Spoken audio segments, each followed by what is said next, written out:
And I was getting my stuff together and walked out in the hallway, and he looked at me and he slapped me as hard as he could. The only way you can do it is to feel you have to. You have to. You don't have an option. You have to. Meryl Streep confessed in a rare candid moment that stunned even Hollywood insiders.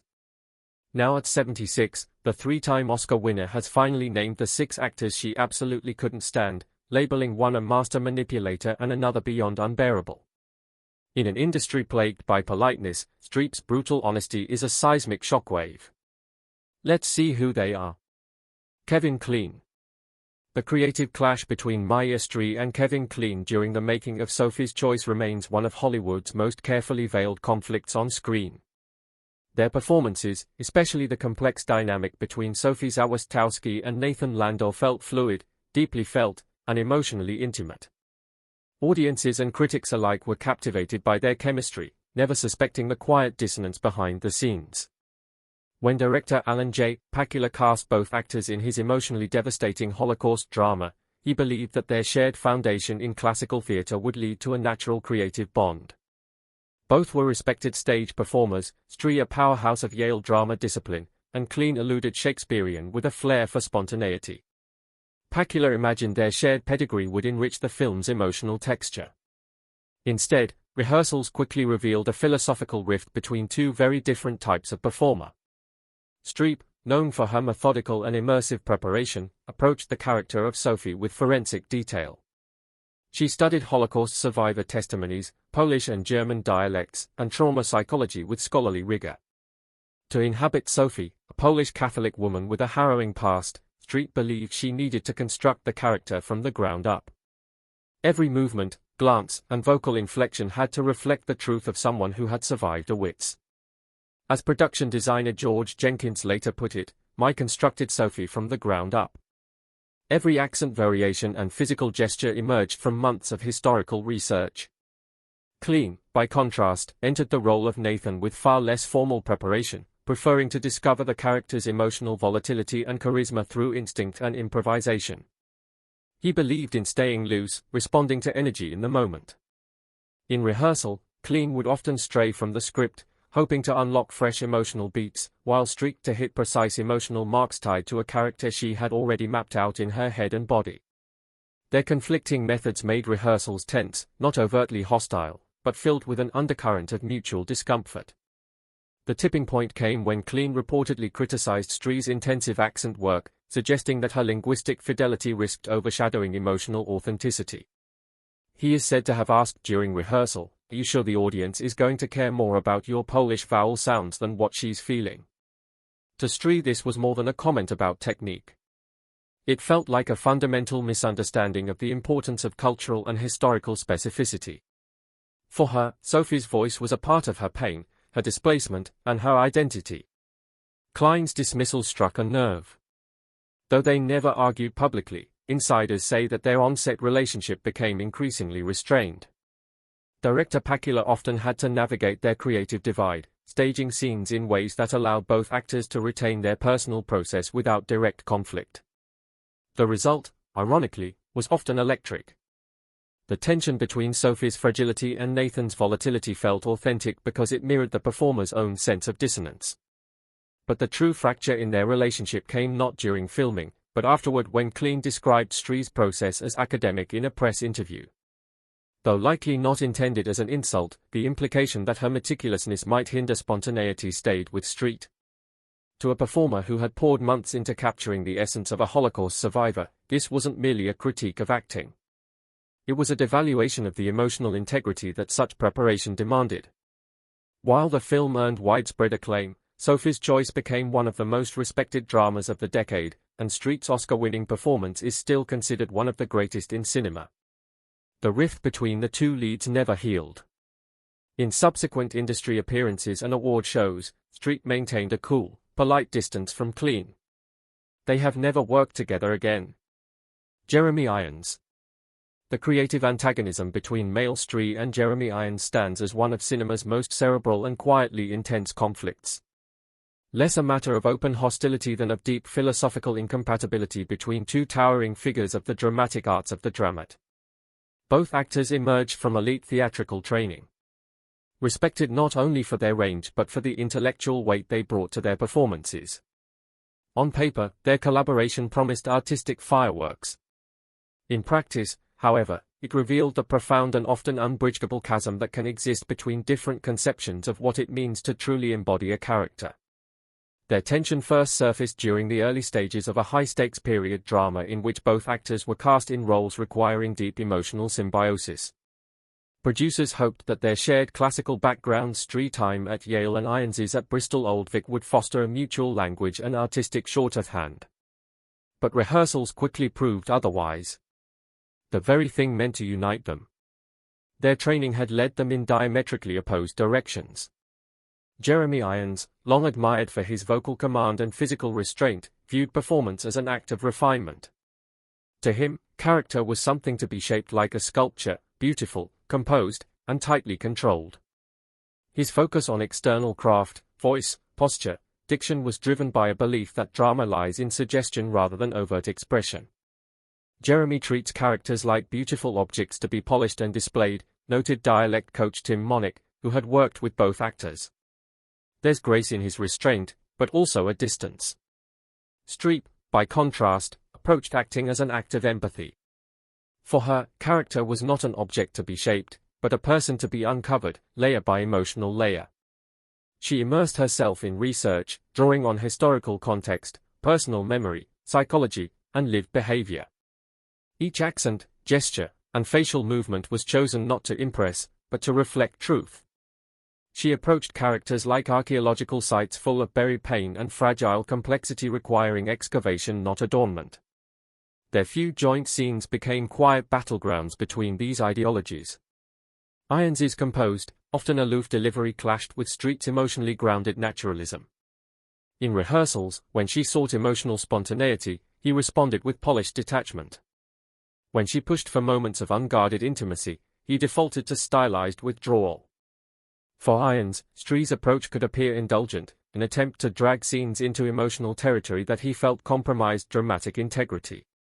For Streep, Irons's restraint felt like emotional withholding, performance as performance, not as lived experience.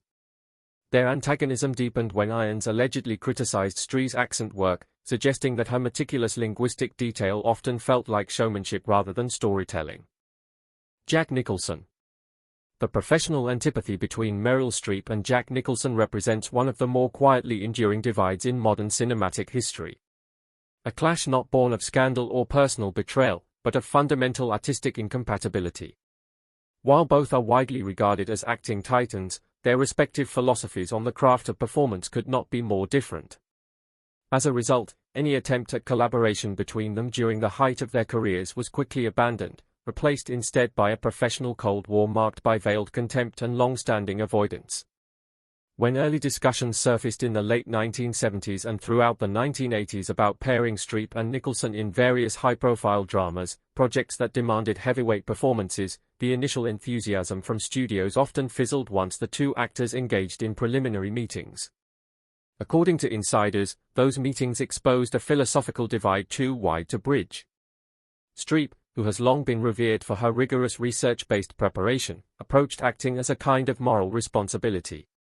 She immersed herself in dialects, historical context, psychological studies, and exhaustive character development. For her, authenticity wasn't a bonus. It was the point. Nicholson, by contrast, embodied a radically different view. His performances, while often brilliant, were rooted in instinct, swagger, and the persona he had so carefully cultivated since the early days of Five Easy Pieces and Chinatown. He didn't become characters in the way Streep did. Rather, he channeled them through his unique blend of cool detachment, sardonic wit, and raw charisma. To Nicholson, acting was about presence, not homework. This difference became more than theoretical during private conversations.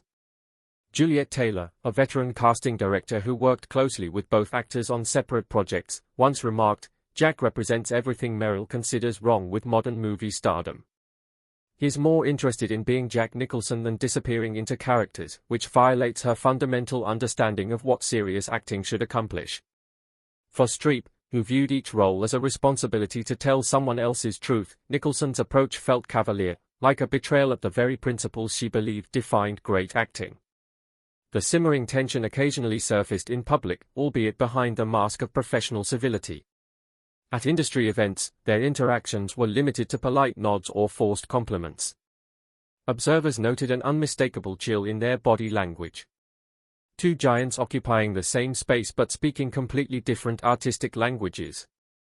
Their incompatibility became even more apparent in the 1980s and 1990s when both were offered leading roles in several major dramatic films, some of which would go on to earn critical acclaim. While Nicholson remained open to the idea of working with Streep, sources close to those productions revealed that Streep quietly but consistently declined projects that involved Nicholson as a co-star. Directors who admired both talents learned that proposing a Streep-Nicholson pairing was essentially dead on arrival. The final nail in the coffin of any potential collaboration came when Nicholson began publicly mocking method acting in interviews. In one particularly memorable moment, he referred to elaborate preparation as intellectual masturbation that gets in the way of honest emotion. While he never named Streep directly, the subtext was unmistakable. Streep, widely considered the patron saint of meticulous character construction, took those comments personally, interpreting them as a direct attack on her process and her principles. For her, the idea that hard work and emotional truth were mutually exclusive was not only offensive, it was artistically bankrupt. Though the two never engaged in a public feud, their mutual avoidance became an open secret in the industry. Despite occupying the same award ceremonies, film festivals, and charitable galas over the decades, they remained at arm's length, professionally polite but privately irreconcilable. Their Cold War is not the stuff of tabloid drama but rather a deeper, more philosophical divide that speaks to the essence of acting itself. Where Streep believes in disappearing into characters and honoring story over stardom, Nicholson has always embraced the power of personal magnetism and instinctual performance. Gwyneth Paltrow. The professional disdain between Meryl Streep and Gwyneth Paltrow stands as one of Hollywood's most quietly telling generational divides. A conflict not of personal scandal or on-set feuding, but of deep unspoken ideological opposition. Where their few public interactions suggested nothing more than polite civility, insiders have long recognized this chilly dynamic as emblematic of larger tensions within the industry: artistic discipline versus celebrity culture, craftsmanship versus convenience, and legacy versus privilege. When Paltrow rose to prominence in the mid-1990s, it was with a potent mix of inherited status, natural charisma, and impeccable timing. The daughter of actress Blythe Danner and producer-director Bruce Paltrow, she had access to doors that most young performers could only dream of knocking on. To the public, she seemed poised, graceful, and effortlessly captivating. But to Streep, who had spent decades building her career on rigorous preparation, total character immersion, and an almost obsessive commitment to emotional truth, Paltrow's ascension triggered quiet concern, and then increasing frustration. What troubled Streep wasn't Paltrow's fame, beauty, or even her connections. It was what those things appeared to replace: the hard, often invisible labor that serious actors invested in their performances. According to one industry insider who had worked with both women, Meryl believes that Gwyneth represents everything wrong with modern movie stardom. She sees someone who reached the top more by circumstance and surface appeal than by depth or devotion to craft. To Streep, acting was sacred work. You earned your place not with buzz or branding, but through preparation, respect for the material, and technical skill.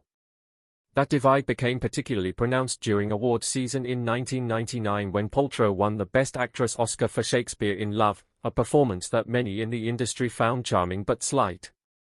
Streep had delivered a far more demanding and technically complex turn in One True Thing that year, and although she was gracious in public, her private response to the outcome was said to be deeply disillusioned.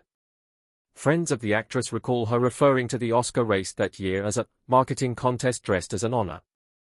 And though she never publicly named Paltrow, her interviews in the aftermath struck an unmistakable tone. In one such interview, Streep lamented the industry's shift from preparation to popularity, a statement that was widely interpreted as a veiled critique. It wasn't lost on journalists or fellow actors that she pointedly avoided discussing Paltrow in interviews, even when asked directly about younger actresses in the spotlight. Instead, Streep consistently chose to highlight performers like Cate Blanchett, Amy Adams, or Jessica Chastain, women known for their research-intensive, chameleonic performances. Her praise often included phrases like technically fearless or immersively committed, qualities she conspicuously never ascribed to Paltrow. The few direct exchanges between the two actresses at awards shows and industry events were marked by stiff smiles and brief conversations. On camera, they performed the roles expected of two high-profile women in Hollywood, but those close to them observed an undeniable coolness. While Paltrow continued to enjoy a multifaceted career that included lifestyle ventures and occasional acting, Streep increasingly regarded her as a cautionary symbol, proof of how the industry was drifting away from the seriousness of purpose that had once defined. To many observers, the tension between the two wasn't merely personal. It was ideological and profoundly generational. Streep, representing the old guard of stage-trained, research-obsessed performers, viewed acting as a vocation grounded in responsibility. Paltrow, emblematic of the rising celebrity industrial complex, moved with ease between screens and red carpets, her image and brand often overshadowing the depth of her roles. The rift remains one of Hollywood's best-kept open secrets. Never dramatized, never publicly acknowledged, but felt by those who understand the inner politics of prestige and performance. In an industry increasingly driven by social media metrics and branding power, the Streep-Paltrow dynamic crystallizes a painful truth, that technical excellence and artistic integrity do not always triumph, and that the gulf between old-school dedication and new-age celebrity is often too wide to cross. The professional tension between Meryl Streep and Dustin Hoffman during the filming of Kramer vs. Kramer became one of the most quietly fraught collaborations in Hollywood history. Though the film would go on to win 5 Academy Awards, including Best Picture, Best Actor for Hoffman, and Best Supporting Actress for Streep, its on-screen brilliance belied a backstage relationship strained by fundamentally incompatible artistic philosophies and clashing temperaments. At the heart of this tension was their radically different approach to the craft of acting. Streep, trained in theater and known for her cerebral, text-driven preparation, approached her role as Joanna Kramer with deep psychological insight and emotional precision. Every gesture, pause, and inflection was intentional. For her, understanding a character meant dissecting motivations, constructing backstory, and choreographing each moment with clarity and control. Hoffman, on the other hand, was steeped in the method acting tradition. A product of the Lee Strasberg School, he immersed himself fully in character, even when cameras weren't rolling. His method often involved pushing the boundaries of realism and spontaneity, frequently blurring the line between performance and lived experience. His improvisational instincts led him to make abrupt, unscripted choices during takes, believing that real emotion could only be captured in the unpredictable. This difference in approach quickly created friction. From the beginning, Streep felt unprepared for the volatile nature of working with Hoffman. She arrived on set expecting mutual trust and communication. Instead, she found herself the target of unannounced improvisations. One infamous example recounted by crew members was a scene in which Hoffman unexpectedly slapped her during a take. The moment was not in the script, nor was it discussed beforehand. For Streep, it was a violation not just of personal boundaries, but of professional protocol. Cinematographer Nestor L. Mendros, who observed much of the tension firsthand, offered a vivid metaphor: Meryl operates like a precision instrument.